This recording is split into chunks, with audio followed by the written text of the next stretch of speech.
Welcome to the Genius Factory. Enjoy the video. In this video, I will explain how to fix geometry dash lag. First, let's dive into optimizing your in-game settings for smoother gameplay.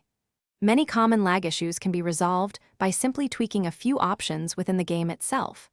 We will also cover essential system-level adjustments and some advanced maintenance tips to keep your game running at its best. Get ready to enjoy a much more fluid geometry dash experience. To significantly reduce lag, start by heading into the game's options menu. Make sure to turn off both Smooth Fix and High Detail, as these can be quite demanding. For particularly intricate levels, enabling Low Detail mode can make a huge difference. Also, consider reducing object detail and particle effects. If your monitor doesn't show screen tearing, disabling V-Sync might also provide a small performance boost. Beyond in-game settings, your system's overall health plays a crucial role.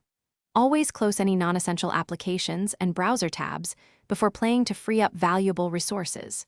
Regularly updating your operating system and graphics drivers ensures you have the latest performance enhancements and bug fixes.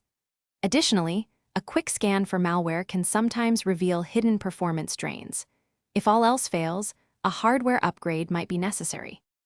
For long-term smooth gameplay, some advanced maintenance is key. Regularly clearing temporary files can prevent clutter and improve system responsiveness. Make sure you have ample free storage space, ideally at least 15 gigabytes, for optimal performance. If you suspect game file corruption, a clean reinstall can often resolve persistent issues. Finally, keep an eye on your CPU and GPU temperatures. Overheating can lead to performance throttling and lag. Thanks for watching. If you found this helpful, don't forget to like and subscribe.